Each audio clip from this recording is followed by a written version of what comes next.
Hello kabayan, another day, another repair naman tayo. Toyota Corolla pala yung gagawin natin kabayan. So maganda to kasi Toyota Corolla. So Toyota, simple lang siya kabayan kasi walang problema yan basta Toyota. Repair tayo. So yung repair natin, panel, pintuan, palit, sikanhan yung isa kapintuan. Katulad yung kabayan, oh, yan ang sikanhan. So itim yung kulay, so kailangan natin pinturahan lahat yan. So tanggal lahat yung sikanhan na yan. So yun pala kabayan, yung mga gamit na yan kabayan, itatapon na yan kabayan. Yung mga motor, yung glass, tapos yung rubber, itatapon na yan. Yung rubber, importante din yan. Tapos magandang modelo yan kabayan kasi 2020. Motor decor, pati yung decor, maganda yung decor dyan. Oh. Pag may mga kailangan pala dyan, baka gusto nyo yan, pwede natin itabi. Pero sa ngayon, itatapon talaga yan sa kabayan. Mag-PM lang kayo pag mayroon kayong sasakyan na Toyota. Kunwari, katulad yan, Toyota, may sasakyan kayo. So, anong modelo? So, mas maganda kung may mga i-repair dito, pag mga katulad yan, ibaklasin natin, tapos itatapon na naman yun. Pwede natin itabi yan para sa inyo yan. Tapos ipapagahin natin. Okay, maraming salamat. Yung kabayan, i-repair natin yung panel. So, naikapit na pala natin yung sikanhan na bago yung pintuan na yan. So isiting din natin kasi medyo pumasok yung panel na yan para makita natin yung alignment na yan, para manipis lang yung masilya na may lagay natin, para hilahin natin sa masin. Katulad yung kabayan, gumamit tayo ng masin pang hila. So maganda kasi, pero tatanggalan natin yung battery niya kabayan ha, o hindi tatanggalin yung battery, mayroon kaming ilalagay na para hindi masira yung mga wiring. Pero minsan, i-disconnect natin yung battery talaga. Yung kahit yung positive lang o kaya sa negative, basta matanggal siya. Okay, tapos hinila na natin yung mga pumasok. Tapos palupaluin kasi hindi na ako magbubutas kabayan. Minsan, butasan mo yung panel, pangay kasi yung butasan kabayan. Kaya mas maganda yung machine na yan. Dikit, hila, dikit, hila. Hindi naman siya mabubutas. Kasi may power kasi yun sa kabayan na hanggang gano'n lang power. Yung katulad yan, hanggang 69 lang siya. Para normal lang yun.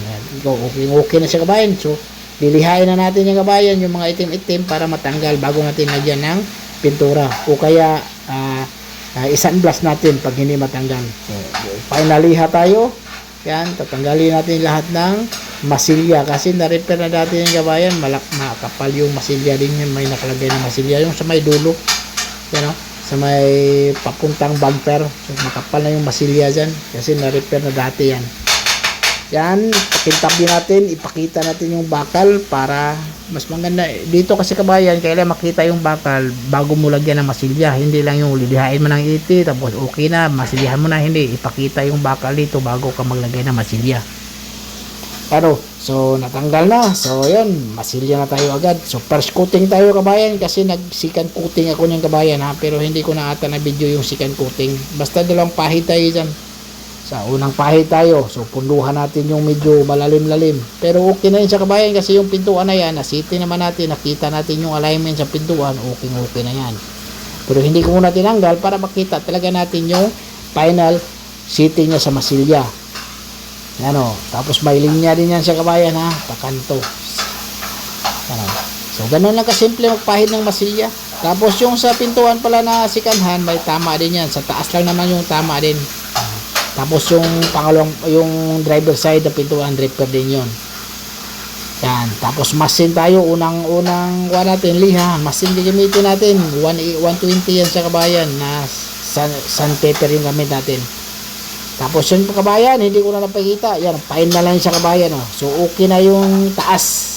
Fine na lang yung 320 na yun sa kabayan ha, na taas na masin yung gamit. Ibig sabihin, sa baba na tayo. So tinanggal natin yung tip, tapos 120 sa liha na mano-mano, yan o, 120, 180 na mano-mano, tapos 320 na masin. So pero sa taas kabayan, okay na yan siya, na 320 masin na yan siya, ready na yan siya. Pag tanggal lang tip sa baba, ibig sabihin pwede na i-primer natin yan. Yan o, so ganun lang kasimple, kabilis. So mayroon tayong 30 kapin na mahigit na oras dyan, pero natapos na natin ng 5 oras sa latiro.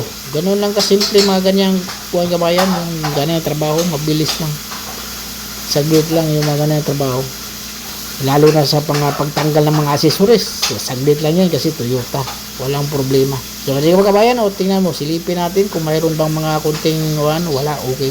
So na primer na natin kabayan, hindi pala tayo na primer, may kunting butas doon kabayan.